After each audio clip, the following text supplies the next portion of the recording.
नमस्कार साथियों, अर्पण study point में हार्दिक स्वागत है। यूपी बोर्ड के कक्षा 10वीं के विषय हिंदी में आज हम रीतिकाल और आधुनिक काल के कुछ बहुविकल्पीय प्रश्नों को अध्ययन करेंगे जो यूपी बोर्ड के परीक्षाओं में पूछे जाएंगे, जो नया शिक्षा नीति पर आधारित है। आज का प्रश्न है, रीतिकाल का समय सीमा क्या है? विकल्प ए है 1343 से 1643 ईस्वी, बी है सन 1643 से 1843, सी है सन 1843 से अब तक, डी है सन 1900 से लेकर के 1915 तक। तो इसमें जो विकल्प सही होगा बी होगा सन 1643 से 1843 ईस्वी के समय को रीतिकाल के समय माना जाता है। विकल्प प्रश्न 2 है, सत्सई किसका रचना है?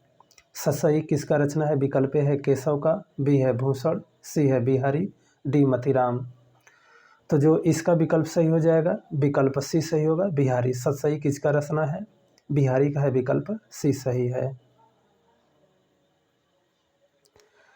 प्रश्न 3 है, रीतिकाल की प्रमुख प्रवृत्तियाँ कौन सी है? रीतिकाल की प्रमुख प्रवृत्तियाँ कौन सी है? विकल्प ए है रीति ग्रंथों का निर्माण, बी है श्रृंगार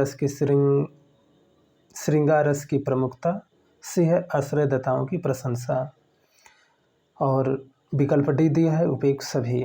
तो रीतिकाल की प्रमुख प्रवृत्तियाँ कौन सी है? ये तीनों सही है। रीतिकाल ग्रंथों का निर्माण, श्रृंगार रस की प्रमुखता, आश्रयदाताओं की प्रशंसा। तो ये विकल्प डी सही होगा, उपयुक्त सभी, तीनों सही है।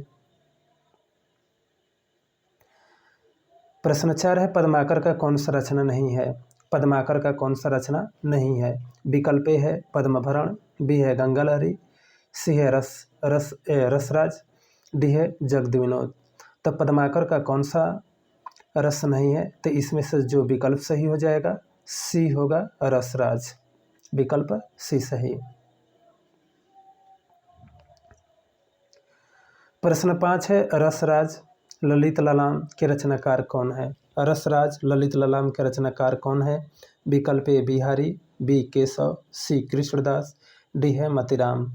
तो रसराज और ललित ललाम के जो रचनाकार हैं मतीराम है, विकल्प डी सही होगा। प्रश्न 6, भूषण का कौन सा रचना है?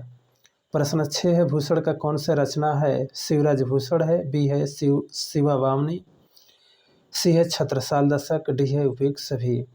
तो भूषण का कौन सा रचना है? इसमें से विकल्प डी सही हो जाएगा, उपयुक्त सभी।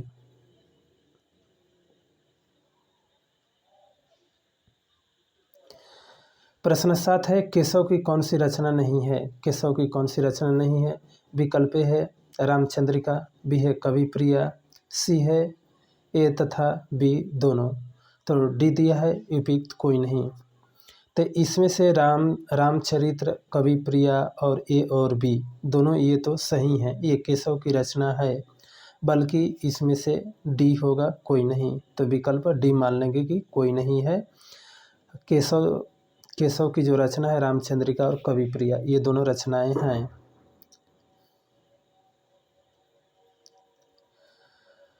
प्रश्न 8 है, श्रृंगार काल किस काल को कहा जाता है? श्रृंगार काल किस काल को कहा जाता है? विकल्प ए है भक्ति काल, बी है छायावादी युग, सी है रीतिकाल, डी है आदिकाल। तो श्रृंगार काल किस नाम से जाना जाता है? रीतिकाल को श्रृंगार काल के नाम से जाना जाता है। अब आइए देखते हैं आधुनिक काल के कुछ बहुविकल्पीय प्रश्न। आज का प्रश्न है ये है आधुनिक काल का, आधुनिक काल को किन नामों से जाना जाता है? आधुनिक काल को किन नामों से जाना जाता है? विकल्प ए है गधे काल, बी है नवीन विकास काल, सी है पूर्ण जागरण काल, डी है उपयुक्त सभी। तो आधुनिक काल को किस नामों से जाना जाता है? विकल्प डी सही होगा, उपयुक्त सभी, तीनों नाम से जाना जाता है। गधे काल के नाम से, नवीन विकास काल से, पूर्ण जागरण काल और आधुनिक काल के नाम से जाना जाता है। प्रश्न 10 है, छायावादी युग की कौन सी प्रवृत्तियां हैं? छायावादी युग की कौन सी प्रवृत्तियां हैं? विकल्प है सौंदर्य भावना, बी है श्रृंगार और प्रेम वेदना, सी है प्राकृतिक मानवीकरण, डी है उपयुक्त सभी। तो इसमें से जो विकल्प सही हो जाएगा, विकल्प डी सही होगा, उपयुक्त सभी होगा। क्षयवादी की कौन सी प्रवृत्तियां हैं, तो उपयुक्त डी सही हो जाएगा, उपयुक्त सभी। प्रश्न 11 है, प्रगतिवादी युग के कौन सा कवि है? प्रगतिवादी युग के कौन से कवि हैं? विकल्प है शिवमंगल सिंह सुमन, बी है भारतेंद्र हरिचंद, सी है श्रीधर पाठक, डी है जयशंकर प्रसाद। तो प्रगतिवादी युग के कौन सा कवि है? तो प्रगतिवादी युग के कौन से कवि हो जाएंगे? शिवमंगल सिंह सुमन हो जाएंगे, विकल्प ए सही होगा। प्रगतिवादी युग के कौन से कवि हैं? शिवमंगल सिंह सुमन है, विकल्प ए सही है।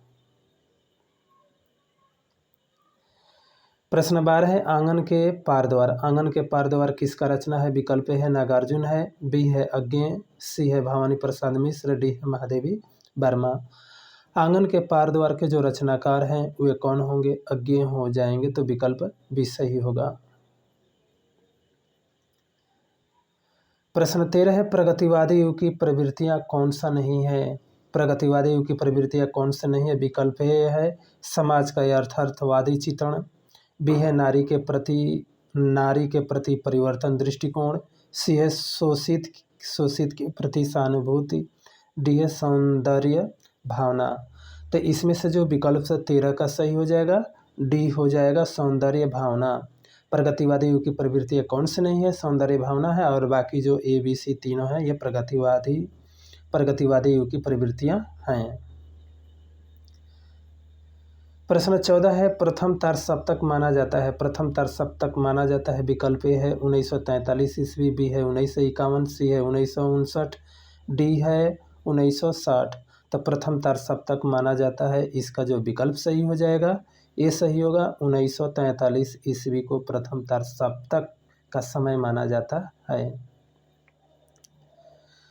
प्रश्न 15, प्रिय प्रवास किसका महाकाव्य है? प्रिय प्रवास किसका महाकाव्य है? विकल्प है मैथिली शरणगुप्त है, बी है श्रीधर पाठक, सी अयोध्या सिंह उपाध्याय हरिऔध, डी नागार्जुन। तो प्रिय प्रवास यह किसका महाकाव्य है? यह महाकाव्य हो जाएगा अयोध्या सिंह उपाध्याय का होगा, विकल्प सी सही। प्रश्न 16 है, उर्वशी किसका रचना है? उर्वशी किसका रचना है? विकल्प है शिवमंगल सिंह सुमन, बी है रामधारी सिंह दिनकर, सी महादेवी वर्मा, और डी हो जाएगा भवानी प्रसाद मिश्र। तो उर्वशी किसकी रचना है? रामधारी सिंह दिनकर का है, तो विकल्प बी सही होगा, रामधारी सिंह दिनकर।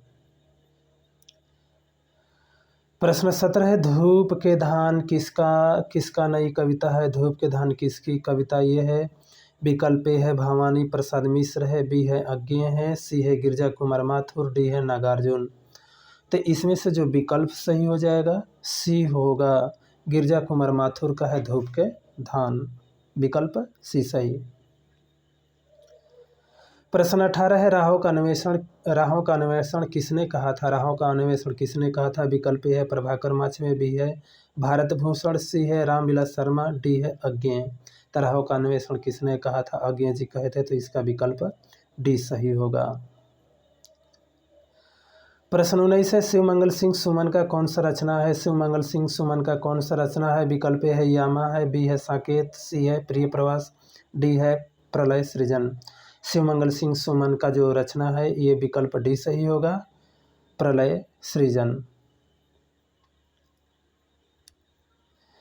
प्रश्न 20 है, साकेत किस युग की रचना है? साकेत किस युग की रचना है? विकल्प ए है द्विवेदी युग है, बी है भारतेंद्र युग, सी प्रगतिवादी युग, डी छायावादी युग। तो साकेत किस युग की रचना है? ये हो जाएगा द्विवेदी युग, विकल्प ए सही होगा। प्रश्न 21 है, गीत फरोश खुशबू के शिलालेख किसकी कृति है? गीत फरोश खुशबू के शिलालेख किसकी कृति है? विकल्प ए है भवानी प्रसाद मिश्र, बी है धर्मवीर भारती, सी है शकुंतला माथुर, डी है रामविलास शर्मा। तो इसमें से जो विकल्प सही हो जाएगा, गीत फरोश खुशबू के शिलालेख के जो कृतियाँ हैं यह भवानी प्रसाद मिश्र की है, तो विकल्प ये सही हो जाएगा। गीत फरोश खुशबू के शिलालेख के जो कृति यह माना गया है किसका? भवानी प्रसाद मिश्र का, तो विकल्प ये सही होगा। प्रश्न 22 है, ठंडा लोहा कनुप्रिया यह कृति किसकी है? विकल्प ए है रामविलास शर्मा, बी है धर्मवीर भारती, सी है अज्ञेय और डी है जयशंकर प्रसाद। ठंडा लोहा और कनुप्रिया जो यह रचना है यह किसका है? धर्मवीर भारती का है, तो विकल्प बी सही होगा। प्रश्न 23 है, नई कविता का योग समय सीमा माना गया है। नई कविता का समय सीमा माना गया है, विकल्प ए है सन 1930 है, बी है सन 1945 है, सी है 1990 है, डी है 1960 है। तो नई कविता का समय सीमा माना गया है, इसमें से जो विकल्प सही होगा डी होगा। 1960 नई कविता का समय सीमा माना गया है। प्रश्न 24 है, तरसप्तक के संपादक किया था। तरसप्तक का संपादन किसने किया था? विकल्प ए है श्रीधर पाठक, बी नागार्जुन, सी भवानी प्रसाद मिश्र, डी है अज्ञेय। तो तरसप्तक के संपादन किसने किया था? अज्ञेय जी किए थे, विकल्प डी सही। प्रश्न 25 है, प्रथम तरसप्तक के कवि माने जाते हैं। प्रथम तरसप्तक के कवि माने जाते हैं, विकल्प ए है प्रभाकर माछवे, बी है भवानी प्रसाद मिश्र, सी धर्मवीर भारती, डी है रघुवीर सहाय।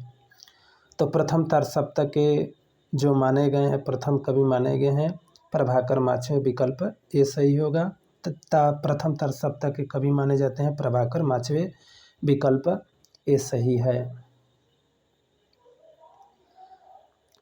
प्रश्न 26 है, तरसप्तक का समय सीमा माना गया है। तीसरा तरसप्तक का समय सीमा माना गया है, विकल्प ए है 1959 है, बी सन 1960 है, 1942 है, डी है 1943। तो तीसरा जो तरसप्तक माना गया है, इसका जो विकल्प सही होगा ये होगा 1959 को। ये प्रथम तरसप्तक माना गया। पहला तरसप्तक 1943 माना गया, दूसरा 1951 माना गया। तो तीसरा तरसप्तक पूछा गया तो सन 1959 होगा। प्रश्न 27 है, हरी घास पर क्षण भर। हरी घास पर क्षण भर किसका यह कृतियां है? विकल्प है मोहन राकेश, बी है अज्ञेय, सी है भारत भूषण, डी है नेमी चंद्र। तो हरी घास पर क्षण भर यह जो कृतियां है यह किसका है? अज्ञेय जी का है, तो विकल्प बी सही होगा। प्रश्न 28 है, यमा किसका महाकाव्य है? यमा किसका महाकाव्य है? विकल्प है श्रीधर पाठक है, बी है अज्ञेय है, सी महादेवी वर्मा और डी है नागार्जुन। तो यमा किसका यह महाकाव्य है? विकल्प सी सही होगा, महादेवी वर्मा का। प्रश्न 29 है, कश्मीर सुषमा किसका रचना है? कश्मीर सुषमा किसका रचना है? विकल्प ए है श्रीधर पाठक, बी है भारतेंदु हरिश्चंद्र, सी है जयशंकर प्रसाद और डी है रामधारी सिंह दिनकर। तो इसमें से जो विकल्प सही हो जाएगा ये होगा श्रीधर पाठक। कश्मीर सुषमा जो रचना यह किसका है? श्रीधर पाठक का, तो विकल्प ये सही होगा। प्रश्न आगे है, प्रश्न 30 है, कामायनी किसका महाकाव्य है? कामायनी किसका महाकाव्य है? विकल्प है महादेवी वर्मा, बी है मैथिली शरणगुप्त, सी है जयशंकर प्रसाद और डी है श्रीधर पाठक। तो इसका जो विकल्प सही होगा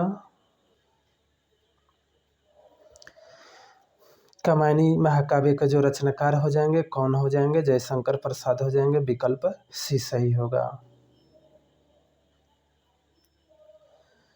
प्रश्न 31 है, आधुनिक साहित्य के जनक। आधुनिक साहित्य के जनक माने जाते हैं, विकल्प है आचार्य महावीर प्रसाद द्विवेदी, बी है हजारी प्रसाद द्विवेदी, सी है रामनेश त्रिपाठी और डी है भारतेंदु हरिश्चंद्र। तो आधुनिक साहित्य के जनक माने जाते हैं कौन है? विकल्प डी सही होगा, भारतेंदु हरिश्चंद्र।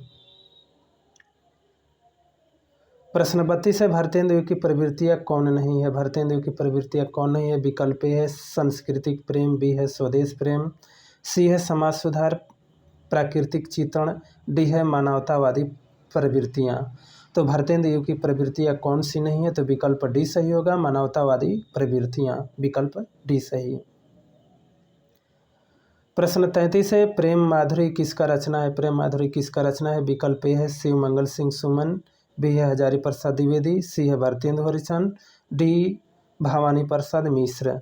तो प्रेम माधुरी यह किसकी रचना है? यह भारतेंदु हरिश्चंद्र के हो जाएगा, तो विकल्प सी सही हो जाएगा, भारतेंदु हरिश्चंद्र। साथियों, हमारे अर्पण स्टडी पॉइंट को सब्सक्राइब कीजिए, जो कि नोटिफिकेशन मिलता रहे और कक्षा 10वीं का यूपी बोर्ड का परीक्षाओं के लिए तैयारी होती रहे। ये जितने भी बतलाया जा रहा है यह सिलेबस के अनुसार है। यह 2023 में ये प्रश्न बहुविकल्पीय के रूप में पूछा जाएगा और ध्यान से इसको पढ़ते रहिए। जय हिंद।